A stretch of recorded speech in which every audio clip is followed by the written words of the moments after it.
Good morning, everybody, and I hope you can all hear me. Welcome to this Lumera Morning Insights webinar. We are very pleased today to be talking about really what's quite a hot topic.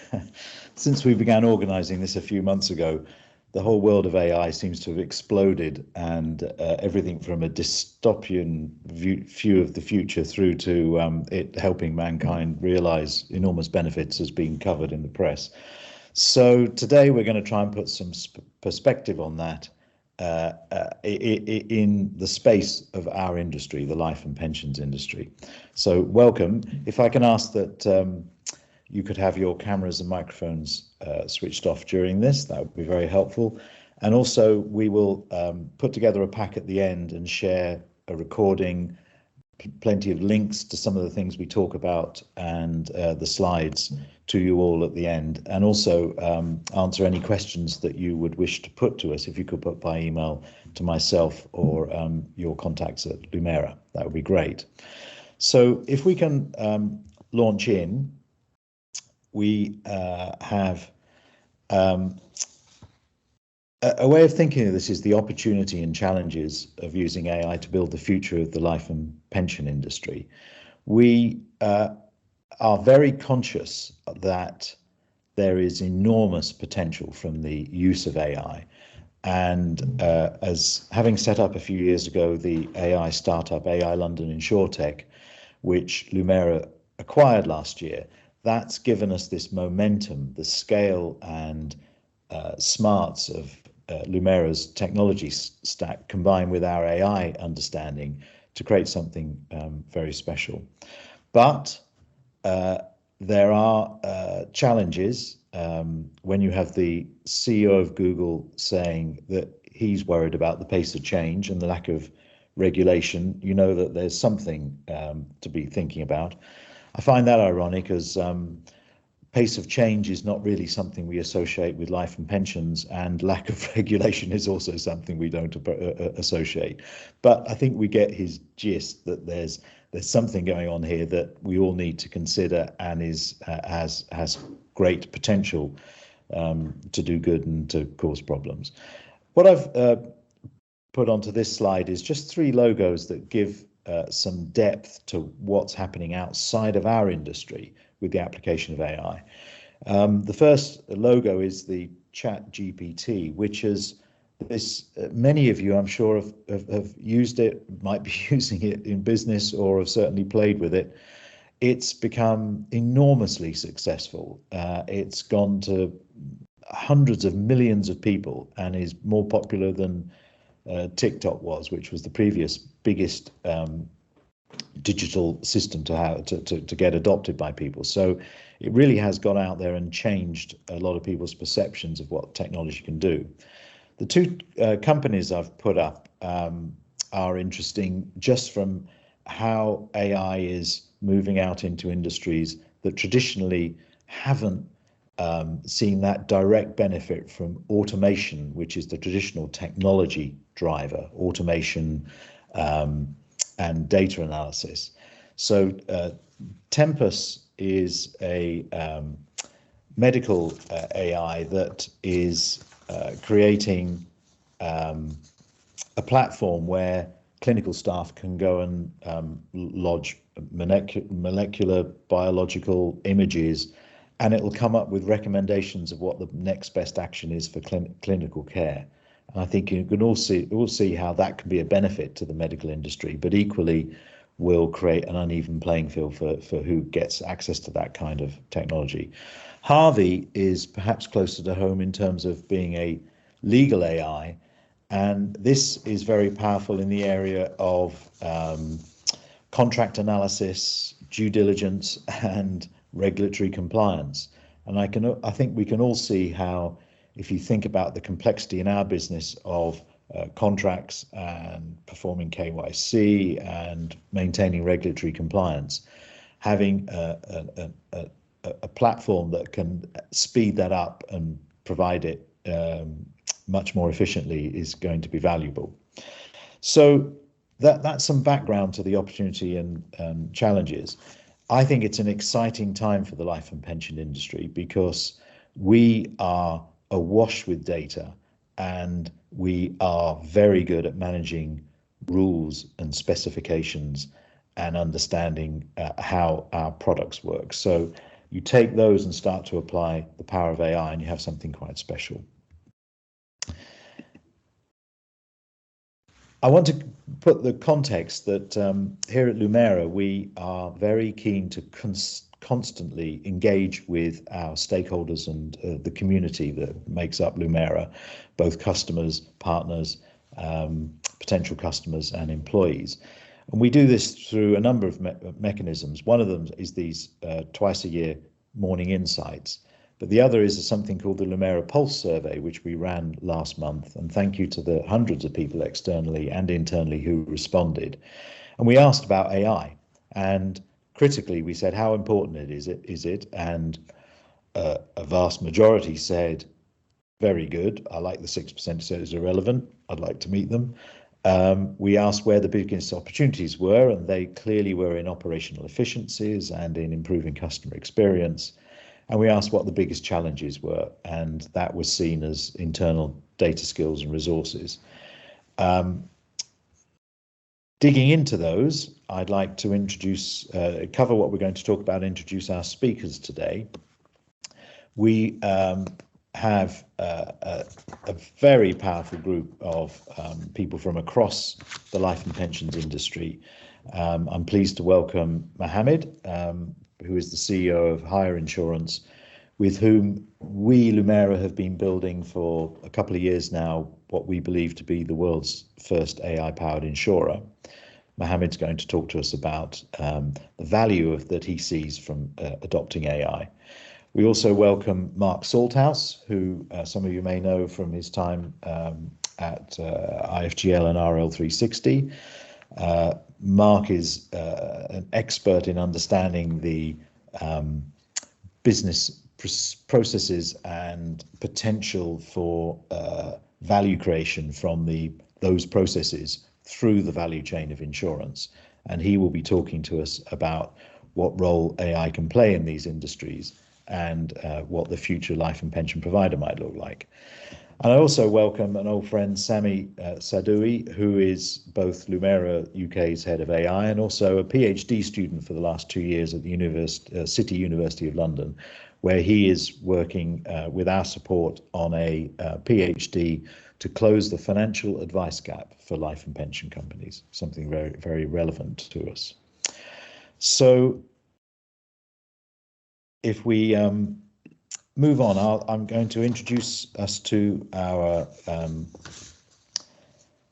colleagues. I'll start with Mark. Hello, Mark. Good morning, Andrew. You're well? Exceptionally well, yes. Good. Weddings in the family last week, so. Very good. Well, thank you very much for joining us today. So, Mark, perhaps you can fill us in a bit on the promise of AI for life and pension holders. What do you see as the current challenges that life and pension businesses have faced over the last few years in meeting these modern opportunities? Yeah, so it's really about the business context of why this is important. So we're seeing a proliferation of savings pots. People are moving jobs, they've got bits of pension here, there and everywhere. And there's a customer demand for getting a clearer view of all those different pots. And indeed, I believe there is regulation coming that will drive that even more. It's already happening in the Nordic countries, but the need for people to have a single view of what their savings pots look like. If you combine that with an industry that has been consolidating and has a lot of aging administration systems, then there are big challenges, and I think that consolidation will continue to happen. Whether that's consolidation of companies with other companies, whether it's consolidation by the transfer of back books, or whether it's consolidation within existing companies of the various different administration systems they have. I think that's going to that need for rationalization is going to continue. So that drives a number of things. It drives the need for rationalization of the back-end systems, and in particular rationalization and understanding of data. And data is going to be very important behind what we're able to do. But it also means that efficiency is increasingly important, that we need to manage these back books as efficiently as possible. And I believe AI has got a huge role to play in driving that efficiency. And from your Pulse survey, I think that was backed up from the results of the Pulse survey, that initially I think AI needs to drive efficiency in the managing of processes that can be automated, removing the need for human intervention in what should be automated tasks, and thereby allowing resources to focus on value add. And I see that creating a kind of a virtuous circle of more efficiency, lower maintenance costs, which drives big value within insurance, and improved customer service. And so the immediate opportunities are really about plugging the gaps that are there in our existing processes, and trying to consolidate those processes into one single efficient set. I think there are further opportunities down the track, but I think the immediate focus, as reflected in the survey results, is around operational efficiency. And from your experience, how ready do you think many of the players are, providers into the industry, to adopt these changes? We all know that they've invested in technology in waves, and that's given them a certain legacy. Do you see that is still a problem, or are there now ways that they know how to get around that, or what's your insight on that for us? I'd say that for the type of application we're talking about, it's relatively easy to make the business case, and insurance companies love a business case. It's quite difficult to justify something on a strategic basis, but the sorts of opportunities we're talking about, you can see payback from them. And so I think companies are ready to at least start on a small scale with implementing these things. My personal view is it should be much more ambitious and strategic thought about how this is going to work, and I would combine it with big efforts to rationalize the books, and rationalize the back end systems, and modernize. But I think the industry is ready, and this will get bigger and bigger quite quickly. What's your take on the regulatory position at the moment? Is that clear to providers, or what's your view? The fears tend to come from the need to back up that, or to be able to audit trail decisions that are being made. So if you're using AI to improve some operational glitches and a bit more efficiency there, a bit more efficiency here, then it's really not a worry. But the worry is about if you are taking AI to the level where it's starting to make decisions that previously would have been made by human beings, then your internal controls start to get worried. So your compliance departments will start to get worried, and it's that area that needs We need approaches to make people confident that we can understand why a machine is making a certain type of decision, and to be able to back that up. Because what you don't want is to systematically build in some bad behaviors. Yeah, and not just bad behaviors, unexplainable behaviors. Yeah. And I think that's the, certainly since I mentioned at the start, we started to organize this webinar. The world is awash with examples of the AI algorithms starting to mislead people or get judgments wrong. Mm-hmm. You might have noticed the Tottenham football game started 20 minutes late. So I asked my AI chatbot, why did the football game start late? It was a midday kickoff. It said the floodlights have failed. And then I said, well, can you regenerate? And it said Tottenham's bus was late. Well, both of those, A, it was a midday game, no floodlights, and B, they were already there because it was a home game. And it just shows that the AI engine was going off and going, what's the normal cause for a delay in a football match? Floodlights. And you can see that level of confusion being used to give someone financial advice about their pension or life insurance policy would be very interesting but dangerous. Give that little example. It's those sorts of stories that make people nervous. But I'd also observed that I'm not sure Spurs did turn up for that game. Yes, yeah. Well, I blamed the floodlights not turning up and their bus being late. I was on good advice. I was told that was the reason it was a problem. Thank you, Mark. If I now come on and switch slightly, we've talked about the promise there. Sammy, can we come on to you? Hi, Sammy. You well? Andrew, yeah, very well, thank you. Good. Proudly presenting SIT AI and the City of London University, who have been a great ally to us over the last few years. So if Mark has talked to us about the promise, I want to turn to you with the reality. What AI technology trends are relevant to what's going on in life and pensions today, if we can focus on that, and perhaps give us some insight on these bigger ticket things that are happening outside?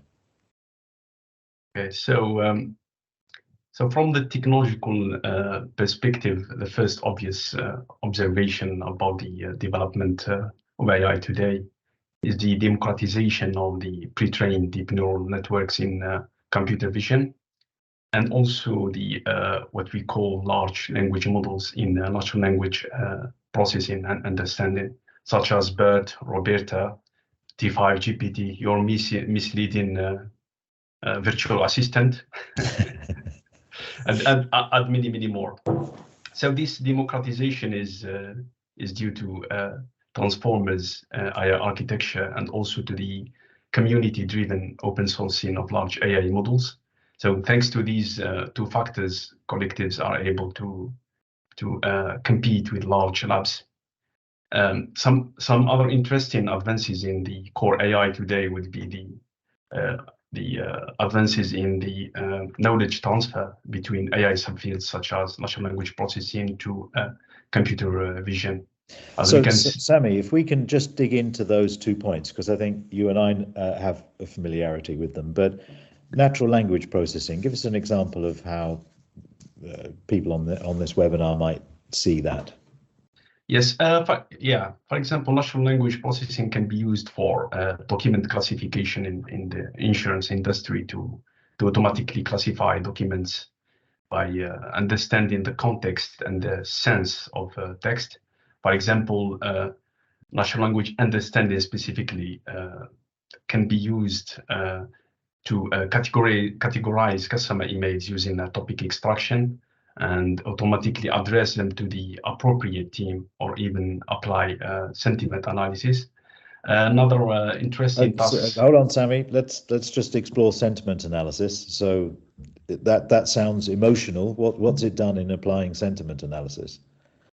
Yeah, so sentiment analysis basically is a task in natural language understanding, is to apply some techniques to measure and quantify the opinion of an opinion from a text.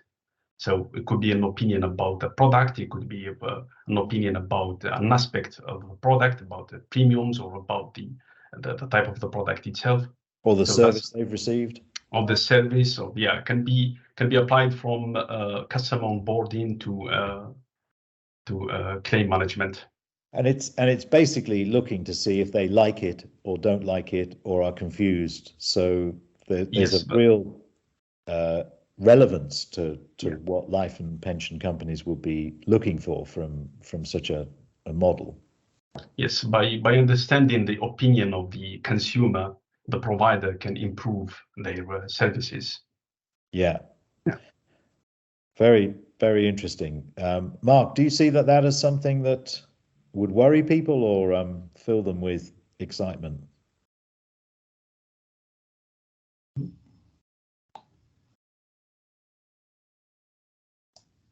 Hello, Mark.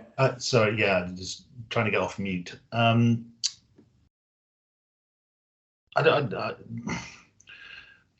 It's an area where I don't think there are desperate concerns that, you know, it's if you're trying to understand how people might be thinking, then you're not making definitive decisions. You're making decisions about how you might approach them or what you might offer them. Or so if you're doing sentiment analysis, then it's relatively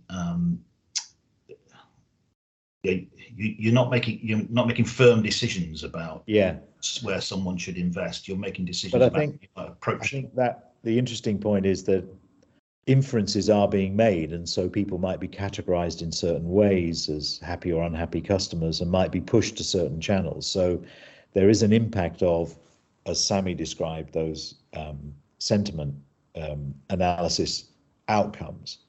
Sami, can I come back and ask what you feel the biggest challenges are in moving forward for life and pension companies? We've worked particularly with Mohammed and his team at Hire, but also with other clients.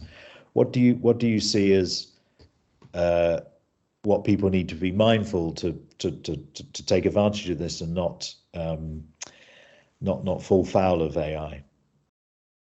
Yeah, so I mean, AI solution and its related data are only enablers which should be impacting the business in a good way. However, the transition from a business need to production ready solution can be challenging. So this is why, according to the Gartner report, I think from last year, so we'll say that 85% of use cases by 2022 exploiting AI techniques will fail. So the challenge is to have a good framework or good target operating model for AI, which should at least address some important aspects, such as the monitoring and observability of the AI, the automation and the DevOps of AI end-to-end from training to post-production, experiment tracking and traceability of the AI from the outcome to the first line or the first data observation for training. So these aspects are must in any AI framework. And how does that work with your first point around the democratization? And this is what we're all beginning to see and be able to sample ourselves, where you're getting results from other platforms which will feed into this, where you don't really know. I don't know why it said floodlights and bus problem. That's actually very good point.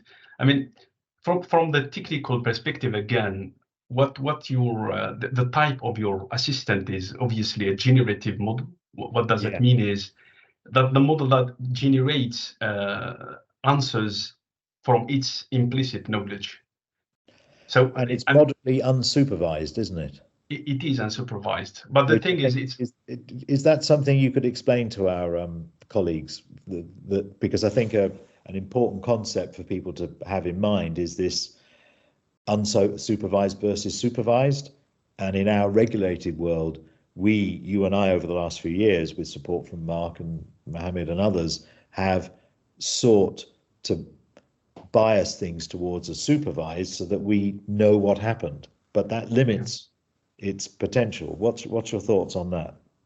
Yeah, so comes to the technique used in this use case. So again, I mentioned the generative models, which they generate answers from their implicit knowledge. But when it comes to the other type of the model, which we should use in, for example, financial understanding, is the extractive AI. What the extractive AI is, the AI gives you an answer based on a reference, based on the text, based on a guideline, for example, not just from its own implicit knowledge. Which there are these generative models. They are commonly known. They suffer from what is called the hallucinations, such as ChatGPT. They hallucinate. They give you answers that don't exist. But the extractive ones, they will give you an answer if it exists in the text, the reference. If there is no answer, the model will answer, there is no answer. I don't have the answer. So I think what I'm hearing from you, Sami, is that life and pension businesses, indeed many organizations, should be very cautious about their adoption of these fabulous new models. And I hear all the time, I read it in the paper this morning, that people are beginning to use ChatGPT in customer service. That feels, you could have customers getting a hallucinating customer service agent talking to them. Is that the challenge here? Yeah, it is. This is one of the biggest challenges. The first thing is to understand the problem. This is very important, and then get the data, and then choose the best model, and taking in consideration the AI ethics and the regulation, the regulatory frameworks. It's not just using ChatGPT because it's one of the powerful models. Yes, it is indeed, but not in such sensitive use cases. It has to be well curated model, such as extractive models. Which, right. Yeah. That's very powerful. You mentioned a target operating model. We've also used the word explainability, which means something quite specific. Do you want to just explain to us how AI ops can support explainability? Because I think that's something Mark gave us a challenge, that he's got to be able to show an audit trail of how decisions were made. Yeah, sure. So the AI ops basically is a set of guidelines, techniques, and tools to manage the AI life cycle end to end, from the research and experiments to the post production. And in terms of explainability and interpretability, there are some tools that they can be added to the AI ops in a way where you have to make sure that the AI outcome is well monitored and also well observed internally and externally. And in the research nowadays, in the literature, there are many techniques that have proven that they work well in terms of explaining and giving the explaining the outcome. Yeah, I think that's a useful point. Thank you, Sami. We can come on to Mohammed. Mohammed, are we talking to you in Dubai this morning?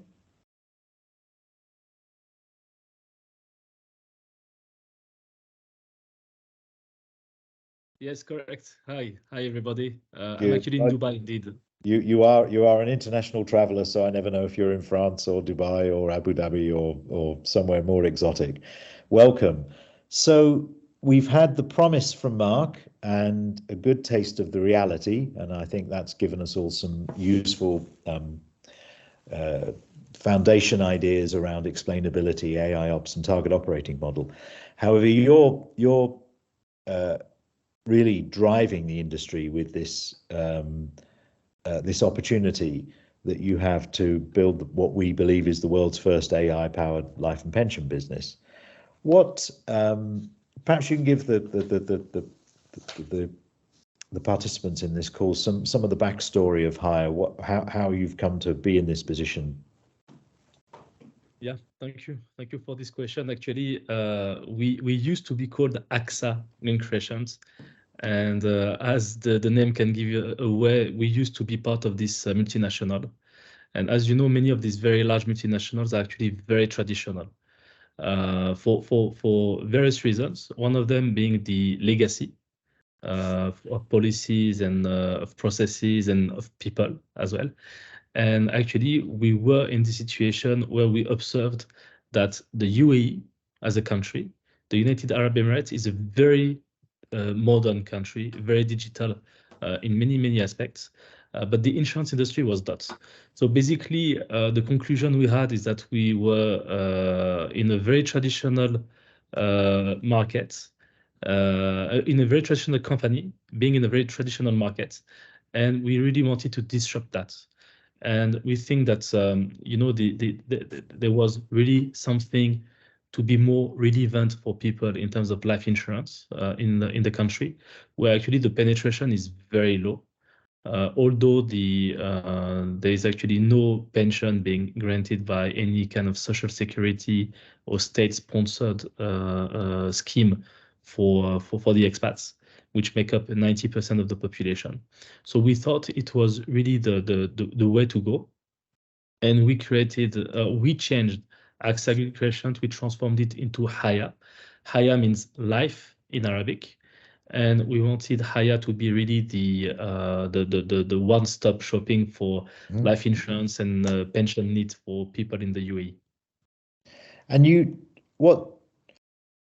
I think you've made a fantastic transition from, and I don't want to be harsh about an AXA environment, but it's clearly got lots of guidelines and controls, and there's a scale to it, and a legacy that is going to slow things down.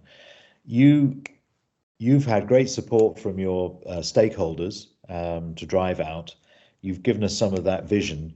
What's the business logic? How does it work across? What sort of products are you providing out onto the market? What sort of distribution channels are you looking? Are you going direct in any cases? Perhaps you can share some of that.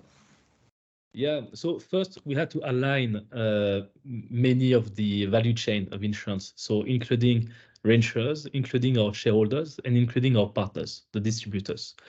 And actually, mind you, it was certainly the most complicated part because many of the partners actually they want to own the relationship, and for them it's very important to keep a very traditional and I would say a cost model which is not relevant anymore in 2023.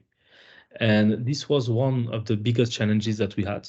So today, the way we distribute our products are mostly direct, meaning directly from our website or digital channels, or through our digital partners.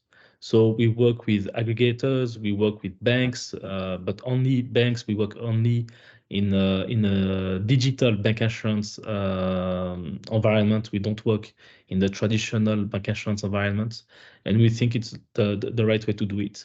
It was mentioned before by Mark, but in terms of operational expenses and how we can make sure that there is more efficiency and financial gains at the end of the day in the value chain, we had to take this road. So that's why as well we had to a bit to challenge our existing partners.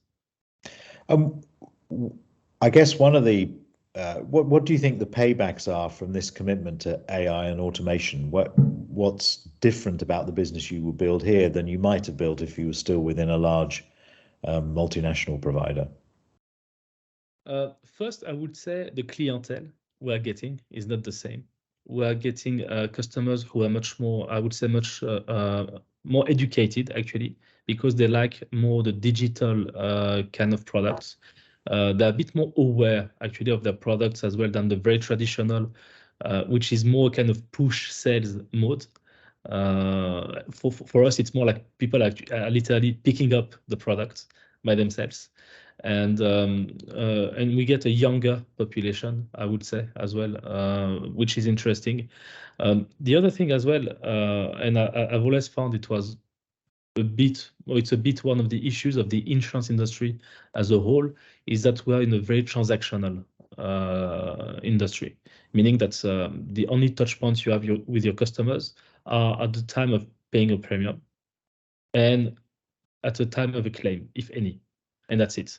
So we think as well that that's not actually the time where you add more value to the customers, and that was us also interesting to find ways basically to multiply the touch points with our customers and to make sure that we reach them as well in the good time and not only in the bad time, as such as claims. So in terms of growing the business, which you have very bold, and you can perhaps share some of the publicly available data on your growth ambitions, AI is providing you with the capability to onboard people more efficiently by they can do it by capturing an image of their identity card. That comes back to computer vision, something that Sami was mentioning earlier. It's allowing us to understand the drivers and triggers that might cause an upsell opportunity, and that helps if you're dealing direct with them. What do you see as the magic that's going to, because you're in a very dynamic part of Dubai, you've got some imaginative marketing, you sponsor Comic-Con, perhaps you can explain some of the logic there. So yeah, the growth ambition and some of the very and I've witnessed some of these, so I know how extraordinarily different they are to anything I've seen in life. You were the first insurer to exhibit, I think, at Comic-Con, which perhaps tell us a bit about that. Yeah, actually you can't see, but I'm sitting in my office, and you've seen already my office. It's called the Batcave. I'm a big fan of Batman, and I'm a big fan of I would say, the geek world. And I really think that, we are part of a generation now which grew up with these kind of things. And actually, it goes back to what I said before. You need to multiply the touch points, the kind of sentimental approach to the customers. And having the very boring, I would say, traditional way of reaching out to customers by speaking about the issues of not being covered for life insurance is actually not going to work. So we sponsor events such as Comic-Con, such as PopCon, actually, also some e-games things. So we try to be very to be in areas where we actually find our target customers and we can reach out to them, not in a too serious way. And I think it's very important as well to reach them in that respect. Then on the benefits as well for AI as such, we speak to a very complex demographic in the UAE. As I said, it's 90% of expats in the country. You have 200 nationalities, people of different ages who have different goals, different countries in which they would like to retire, and so on. So they all have very different goals when they come to us. And actually, one of the beauties of AI, except the regular things that we mentioned, such as the operational efficiency and kind of things, for me as an actuary, is the advantage of being able to offer more customized products. By having more power into this, actually, you instead of having the kind of one-size-fits-all product that we normally push to our customers, this allows you to have something which is a bit more customized for your customers. Yeah, I think what you highlight there is one of the unquestionable values in our industry of AI, which it can keep you up to date, deal with far more information much more quickly, and used properly. That's more likely to bring a successful outcome to whatever the next challenge is, like it'll propose a product that's suitable for that customer. I think that's one of the areas that I hope it can drive, in addition to what we tend to call hyper automation, using AI, computer vision, and some of the control processes to speed up where I think we now got a session of 10 minutes or so to talk through some of the challenges that we might face. We've hinted at some of those. If I can come back to Sami, you mentioned computer vision. I think it might be helpful for the base. In another client, we captured death certificates. And could you talk us through how a human would know when a death certificate had been scanned upside down, but an AI algorithm isn't so sure? So talk us through the process that handles that, because I think that gives us some insight into how it learns and needs to be trained and gets to know new tricks. Yeah, for example, for this simple, what seems as simple process for a human to just read text and get information from a document, a noise document or a skewed document, or for AI, you actually use a set of AI models. And these models are specialized in specific tasks. For example, the first one, we use denoising model to denoise the documents, because sometimes you have the watermarks, you have the document was scanned in a bad way. We have the second model, for example, to deskew and correct the alignment of the documents. And then a third model, for example, such as the object detection, to try to detect what are the important information in this document. And a fourth model, such as the OCR, or the optical character recognition, which recognizes the text and extract the information in a concise way. So this simple process for a human, but for AI, it's quite a tough one. Yeah, but resolvable. Yeah, and I think that's an interesting trigger for what's happened with ChatGPT and some of these other areas, in that AI and automation has been very focused on tasks that we thought were quite simple, but when you move into the conversational, that's very difficult for traditional computing technology to understand. And that's what's so exciting / challenging about the next wave of technology capability, that it's beginning to think, whereas before it just processed. It gave us more power. It could look at more stuff. It could automate numerical and mechanical tasks. Now it's beginning to think and converse and chat. And I think that's something we need to be aware of. And I think what we've heard on this call is both aware of, but also cautious about, because it rapidly moves into being uncontrolled, and that's dangerous. I think, as Mohammed, as an actuary, you don't like anything that's uncontrolled or unpredictable. Is that fair? Absolutely. Yeah. So, Mohammed, what you mentioned briefly, the regulator. Do you see that there is a general view that regulation is behind and now unaware of the latest moves? What's your perspective from what you see as you deal with them on a regular basis? Yeah, absolutely. We actually face it almost on a daily basis.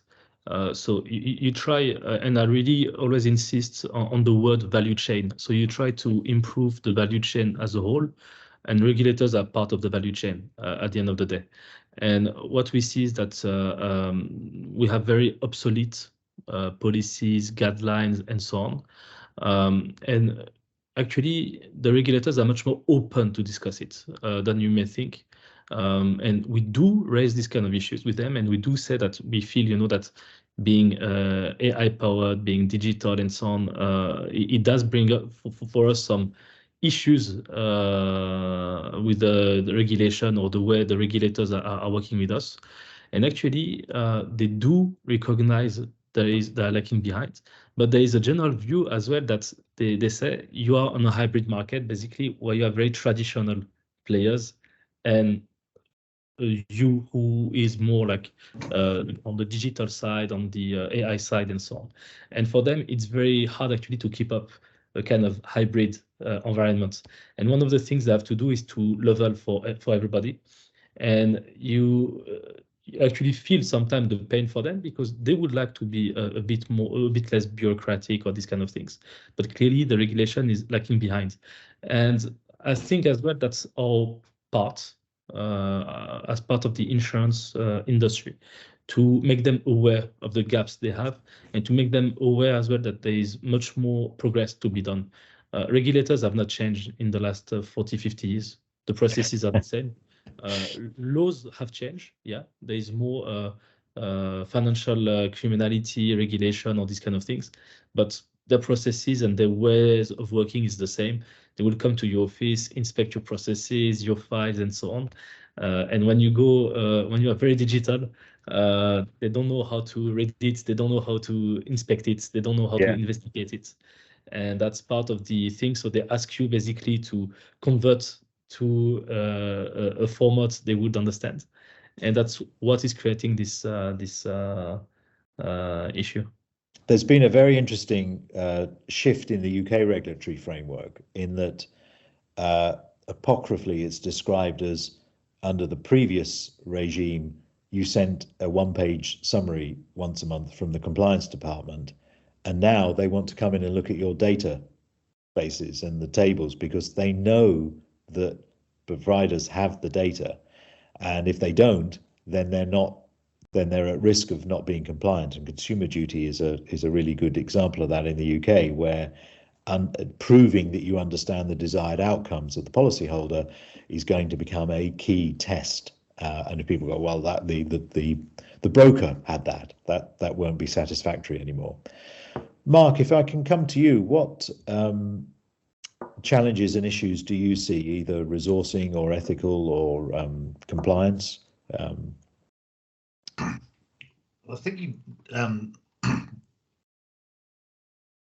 been touching on it a little bit, and I'm sort of jealous of Mohammed's position in that, you know, getting away from the big insurers and being able to create a business that goes direct opens up all sorts of possibilities. Because in the traditional world, you've got independent advisors, so you've got a wealth management a set of wealth management businesses and providers separate from that, somewhat separated from the end customer. And Andrew, you just hinted at it there, that separation, that veneer that's protected the providers, I think is getting thinner and thinner and thinner, and that veneer will eventually disappear. And you know, the industry could flip on its head again, and the insurers become go back to direct selling. That's the players. So you know, when that will happen is an interesting one. So some of the interesting possibilities for what you might do with AI are actually much more relevant to the wealth management folks than they are necessarily to the providers. So in those big companies, the axes that Mohammed escaped from, you know,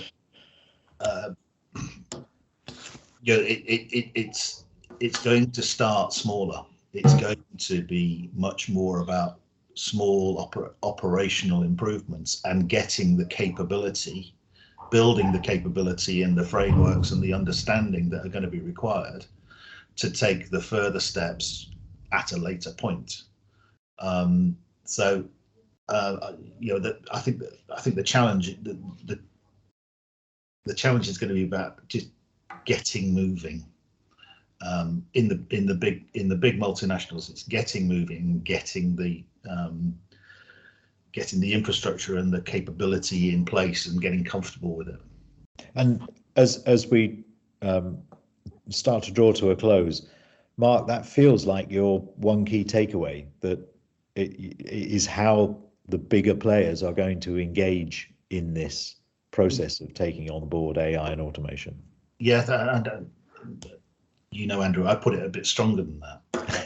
I think the big players that do take this seriously now are the ones who ultimately will win. I mean, talking about a world where where people are wanting to consolidate at least all of their different pots. They're wanting to be able to see it as a single whole, and the most efficient and best serving insurance companies are the ones who are going to get that business. Yeah. So starting now is essential. And then you've got trailblazers like Mohammed who are going to show what is possible. Thank you. Sammy, what's your key takeaway for us from your position as a trailblazer on this? So in order to fully take advantage of the AI and create business opportunities in such a sensitive industry, having a centralized and unified AI target operating model is a must, and it has to be designed around the ethical use of AI. Right. Mohammed, can I ask for your key takeaway? Yeah, the man creating who I've never known Mark be envious of anyone, so you're in a very special position. Really, for me, what I learned in this journey with Haya for now is that one of the mistakes that many companies are doing when they want to embrace AI is to create a separated department which has the dedicated resources, the dedicated vision, and so on. But it's like something on the side of the company. And I always call it the cool kids, because, you know, insurance is not a very sexy industry as such. And when you have this kind of situation, you always have the, I would say, traditional insurance employees looking at these guys coming in sneakers, jeans, and T-shirts, wearing even sometimes Batman stuff, so they're even cooler than that. And this doesn't work, actually. What you need to do is really to infuse AI throughout the employees and the company. AI is really a support for the employees, for the human being. And sometimes, you know, we tend to speak a lot about the technology aspect of things, but then we need to go back to the people's mindsets and the company culture. And it's very important. And really, we didn't dedicate it like one department and we say you have the mandate basically to work on AI, digital, and so on. No, it's across the board, across every single department, including finance, compliance, anti-money laundering, or whatever. And that's very important. For me, it was the key takeaway. Really, don't have this kind of departments which will work in isolation, but have it infused throughout the company. Give the chance of every single one of your employee to be a cool kid. Yeah, that triggers a very interesting thought because I hadn't realized how your previous employer had a separate group who we were asked to engage with as AI London InsurTech, and we had to make the commercial decision to not deal with them because they simply stole everything we had. And so it not only doesn't engage with the business, but it turns away companies who might be helpful to making something change. So yeah, I think that's a very, very powerful takeaway. Well, Mark, your takeaway was clear, and I think one of the challenges is the acceleration of the capacity of AI. It's both exponential and mysterious. And I don't think I've ever used mysterious in a business context before in 40 odd years, but it's mysterious because and as I said at the very start, you have the CEO of Google saying he can't sleep at night because he's so worried about the power of AI.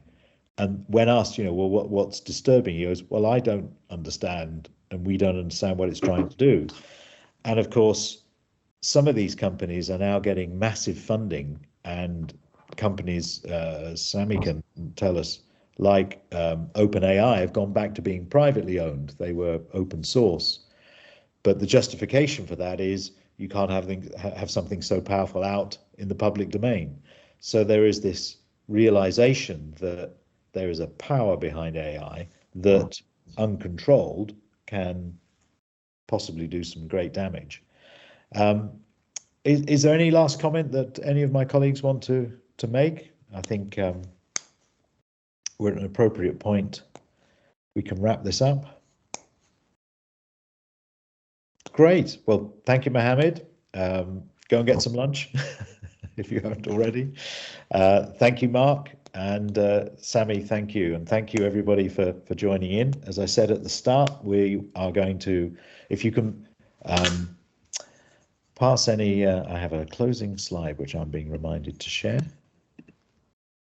If you could send any questions to me or any other Lumera contact that you might have, we are going to put together a pack. This recording will be available, but we'll also put together something, share some white papers on AI, but also share some of the links that we've talked about that are the key here. And also, Mohammed, you've created a very smart video that people might want to watch of how AI is being used. Great. Thank you very much, everybody, and have a great day. Thank you. Thank you, everyone.